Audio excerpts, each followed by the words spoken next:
Hi YouTube, it's Draconis here, and thank you for joining me on my Minecraft world.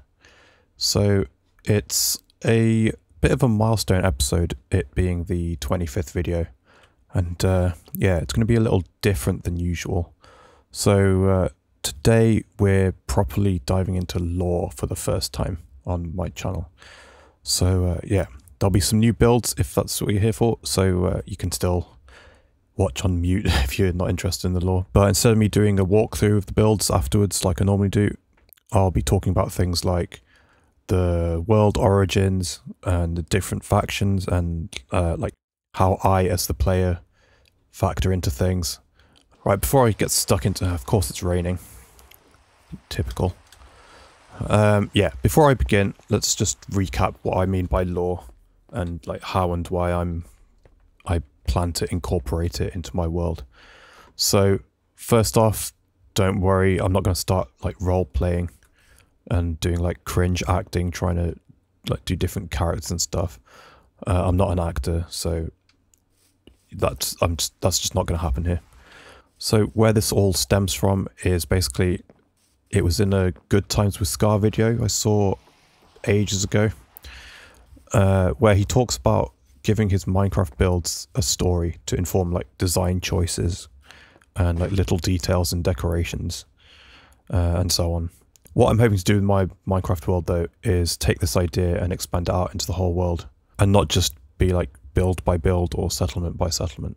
I was always that kid drawing fantasy world maps in back of my notebook at school, or like making up my own characters and like fan fiction-y stuff about like books and movies that I was into. So that's what this video is about, marrying together like my own version of a sci-fi and like fantasy world with Minecraft and like incorporating the mechanics of the game.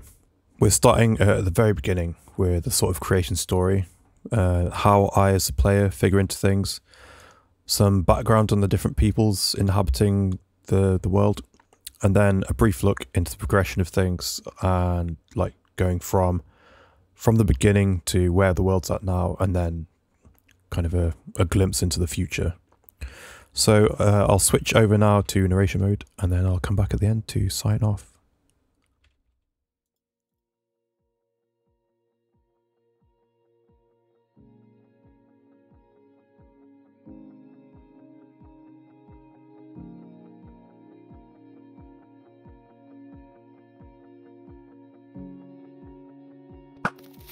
It all started with a bang.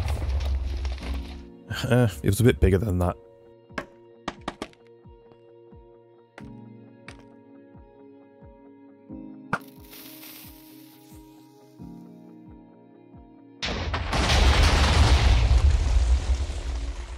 No, even big. You know what? Never mind. You know what I mean. Out from the maelstrom of fire and chaos that ensued crystallized a pantheon of 6 gods, formless and omnipotent, siblings birthed from creation itself. As this new universe began to cool and calm, these gods became aware of each other and came together to write the equation of life that governs the laws of nature. Then spread out to impart their creations on the land and find their places in the world.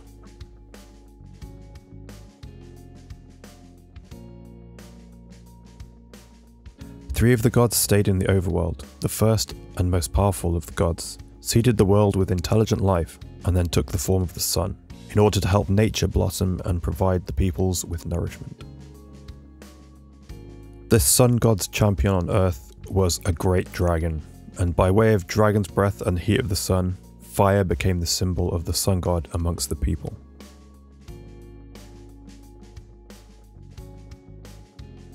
The next god took the form of the moon, bringer of night and herald of sleep.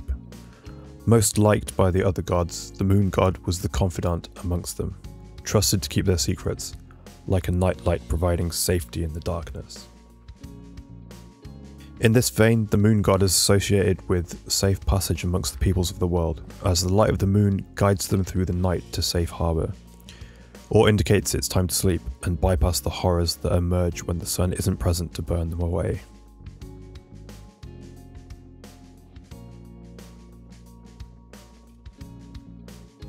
Their symbol amongst the people is the geode, which we'll come back to later. The third overworld god is the god of the underworld, whose domain has become known as the Deep Dark. Contrary to modern superstitions, the underworld god wasn't malevolent, but is now seen that way due to happening across a deep dark, usually resulting in an attack from a warden. This has in turn led to Skulk being seen as something of a bad luck charm when seen outside of places like museums and temples. It's said the underworld god moved on from this world eons ago, and upon his departure his champions, the wardens, lost all direction, like drones cut off from their hive. In ancient times they roamed the surface of the overworld, acting as their name suggests, as wardens, protecting nature and upholding the laws of nature. Since then they have reverted to their base instruction, protecting the crumbling cities in the deep, once the realm of their master, now silent treasure troves, abandoned and feared. The next god went to watch over the End Dimension. As the name might suggest, the End is this universe's afterlife, making the End god similar to Death or the Grim Reaper, though rather than a terrifying hooded figure, she's more like a kind maternal being that helps you cross over when it's your time. The End itself remains a barren wasteland plagued by Endermen when visited by a player, because this is just how the living perceive the realm of the dead, meaning once dead, the End appears more peaceful and joyous, more like a version of heaven, or hell if you've been naughty. The End god champion is of course the Ender Dragon, and is therefore symbolised amongst people by a black dragon or the Ender Dragon egg. The dragon was the End god's chief instrument in her duties as custodian of the End Dimension. She made it her mission to keep the inhabitants of the End in line and prevent them from crossing over into the overworld, although Endermen eventually figured out how to use their teleporting abilities to teleport into the overworld. Over the centuries, repeated killing and respawning of the Ender Dragon by overworld potion makers bottling up dragon's breath has interfered with the End god's powers and causes irreparable damage to her each time it happens. This has led to her being at a reduced power level and is now confined to an amplifying throne that enables her to keep doing her duties, them being ferrying the dead, corralling Endermen and shulkers, and maintaining the barrier between the End and the overworld. This has left her immobile and tied to the throne for eternity, pouring her energy into maintaining the balance of life and death, meanwhile forever mourning the repeated slaughter of her beloved dragon. The last two gods went to the Nether, the first of which was the twin of the Sun God. Though not as strong as his brother, this god made up for the difference in power by being the most social of the gods. Seen as an inventor, he was the original architect of what we now see as broken nether portals, which he used to visit the other gods and bring wisdom to the overworld. He would often roam amongst the different peoples, generous and nameless, helping nudge cultures along their paths to progress. He was eventually referred to as the Entity among the people, and is traditionally symbolised with copper and its associated colours, as the most well documented of his visits was to bring metalworking to a particular society in its primordial years in a particular village. In the Nether, the Entity was followed by the Piglins, who also learnt their skill in metalworking, and subsequently their love for gold from his teachings. To this day they will keep their hostility in check if a visitor to the Nether wears gold to mark themselves as a friend, but will otherwise attack without hesitation, as ordered by their new master. Finally, the last god in this pantheon is known as the Antithesis. This is the only god with malevolent intentions, though from his side it's all justified. They were the last amongst the gods to join the rest of them at the dawn of time to help write the world into existence, and felt like they had been left out of things that happened before they got there. This feeling festered over the eons and continuously manifests in new jealousies and wicked machinations. Perhaps the worst of these was the death of the Entity. The Antithesis was jealous of the Entity's ingenuity and good favour amongst the peoples of the overworld, and so engineered the Entity's destruction in hopes to inherit his goodwill, now being the sole god in the Nether. Though of course this didn't work, and only ended up fueling the Antithesis' bitterness even further. Now, as Lord of all in the Nether, it was he who gave the standing order for the Piglins to attack all overworlders on sight. His influence also extends to the overworld where, amongst other things, he gave the Elder Guardians the ability to spread mining fatigue, meant to symbolise the hindering of progress, as opposed to the entity's encouragement of it. The antithesis is also jealous of the moon god being the most liked amongst the gods, and made it so hostile monsters would magically spawn below certain light levels in the overworld, hoping to make the people that lived there fear the night and therefore the moon, which didn't work either. However, he did also create phantoms as a way to punish those who worship the moon. Skeletons and wither skeletons make up the antithesis' army. Antithesis? But his champion is the wither. It is the avatar of his resentment, designed to mete out pure destruction on the overworld and get some form of revenge on the other gods by destroying the lands and peoples they created.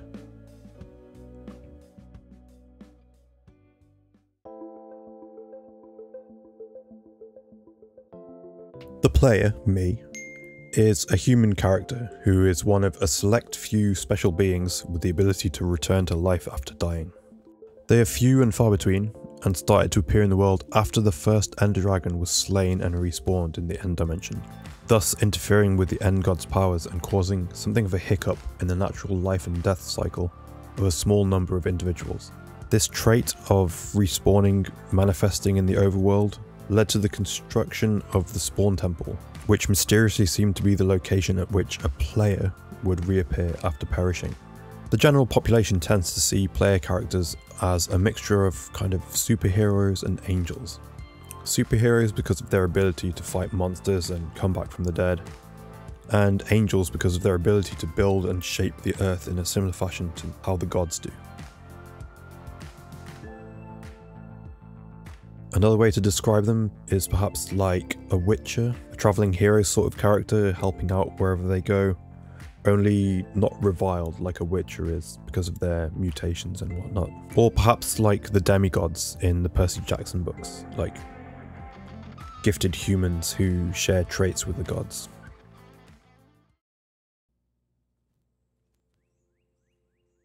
Elves in my world are sort of like a version of the Ancients in Stargate, or the Forerunners in Halo, or the Protheans in Mass Effect.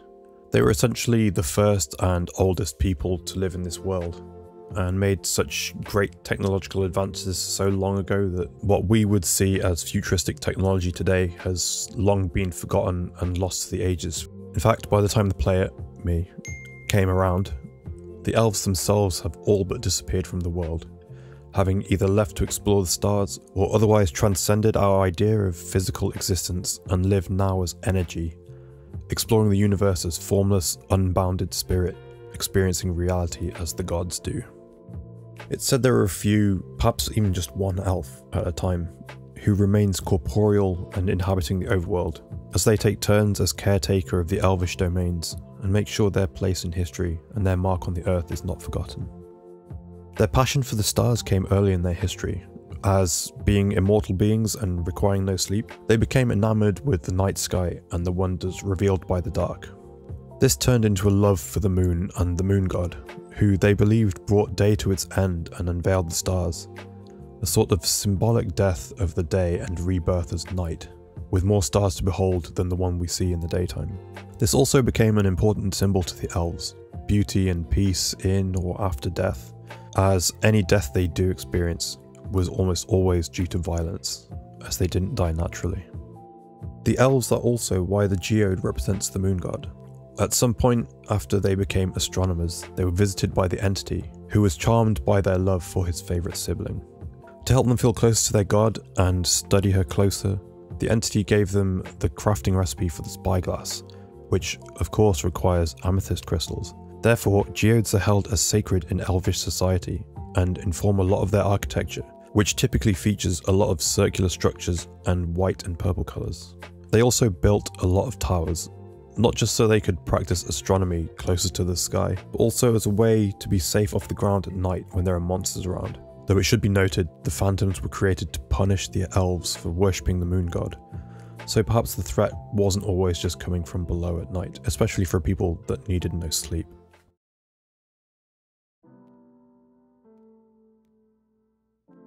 Dwarves were the second oldest race in the world, and were always reclusive, and had gone almost entirely extinct by the time the player joined. Although primarily living underground, the ancient dwarves saw themselves as the inheritors of the elvish kingdoms on the surface, once they had become spacefaring and started ascending into energy beings. This idea, though never actually agreed to by the elves, put the dwarf society at the time in a sort of purgatory that they never really escaped from, and led to their dwindling numbers. Being a prideful people, it didn't take much for some parts of the dwarf society to switch gears from making their own progress and advances in the world to simply maintaining things as they were and waiting to inherit the elves' technology. Unfortunately, the process of converting a whole species into energy or shipping them off-world took much longer than any of them realised, so a lot of these dwarves died waiting, in spite of their long lifespans. The knock-on effect of this was that the dwarvish society stagnated, progress came to a halt, and they stopped learning how to maintain dwarvish technology, practices, and the dwarvish way of life. By the time the damage had been done, more due to necessity than anything else, the wait to inherit ideology became less of a minority practice and more like a Hail Mary pass. This led to one of the more heinous plots enacted in the whole world's history, one that the world has never recovered from, and which has generally hindered the efforts of ambitious dwarves who seek to recover their lost technology and culture. It starts with the dwarves first moving their society underground. They were always drawn to the deeper places of the earth, where they could work stone and uncover jewels and precious metals, and once their technology had progressed to a stage where they could thrive underground, they did so. Ironically, having moved into caves and underground, the dwarves worshipped the sun god, a practice that only strengthened once they left the surface, as they understood that sunlight was life-giving and helped their crops grow.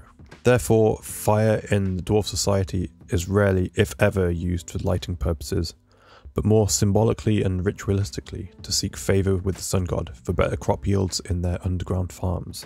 Fast forward to the time of stagnation, where learned dwarves were starting to die out waiting for the elves to depart, not passing on their knowledge to the dwarf youth. A radical group of dwarves who were now realising their situation and were distressed by the inevitable collapse of their way of life, took it upon themselves to try and save their people at any cost. Amassing as much gold and as many jewels and riches as they could, they filled a cave with them and carved away the columns holding open its entrance, until they could barely support the weight.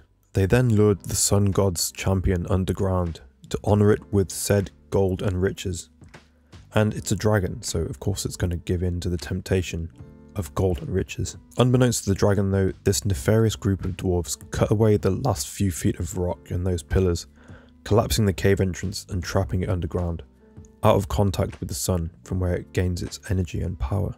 It turned out these radical dwarves believed that trapping and controlling the sun god's champion would impress the sun god enough to give the dwarves the power to prosper in excess of the elves, thus turning the dwarf society's attention back to making their own progress. Of course, this isn't how things panned out, and instead the now enraged dragon tried to escape, killing its captors in the process, and unfortunately killing the remaining master stoneworkers that could engineer a new escape tunnel to free it.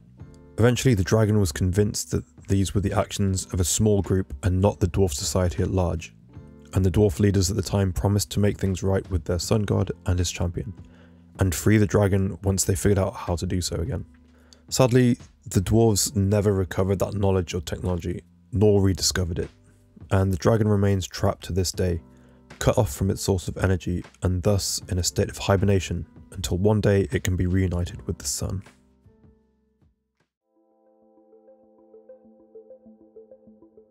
So I've mentioned it before, but just to recap, as I move through the world building settlement to settlement, I want to advance technology each time. We already have the start village, which is a bit more of a medieval, sort of Tudor-esque sort of place. And then the town I'm working on now, which is sort of more industrialized and like Victorian era. But where am I going after this? Well, I have a sort of RTS style tech tree in mind. Like the next big settlement after the town is going to be a modern day city. And then after that, the tree will sort of branch out into different flavors of futuristic. But I think where the more fun stuff will come into it is with the tech trees for the elves and the dwarves. Eventually the branches will meet each other from perhaps where alliances happened in history or in the future, and styles can combine and benefit from each faction's history and culture. For example, the sleek white towers the elves have built could marry together with the futuristic human architecture and produce something like the stuff you see in Mass Effect, like the sleek white metal and stuff that you see in Presidium on the Citadel. Whereas maybe a purely human futuristic settlement might be more cyberpunk, or a different settlement may end up being more gothic fantasy craziness like in the Warhammer 40k universe. But all of this is way in the future, and it's not a straight path forward.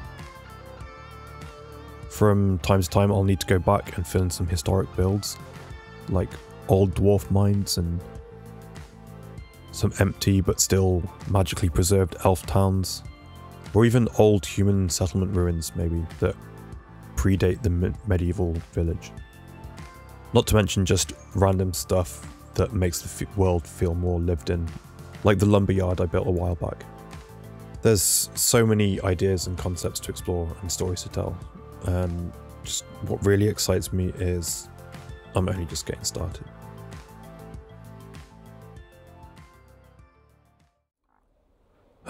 Well, there we go guys. First big lore drop. Hopefully someone out there found that interesting. It's been quite a heavy episode this time and took a lot more work than usual to piece all this together. But I think it was worth it because I really want my Minecraft world to actually feel like a world. Anyway, I think that'll do it for this week. Can I land in my bedroom? Made it. Yeah, if you enjoyed the video, perhaps you could drop me a like, and if you wanted to maybe join me on my little world building journey here, maybe you could subscribe as well. Or even if you just want to see me build stuff and you don't care about the lore, maybe you can still subscribe. I'm not fussy. But yeah, thanks so much for watching guys. Thanks for joining me, and I'll see you next time. Bye bye.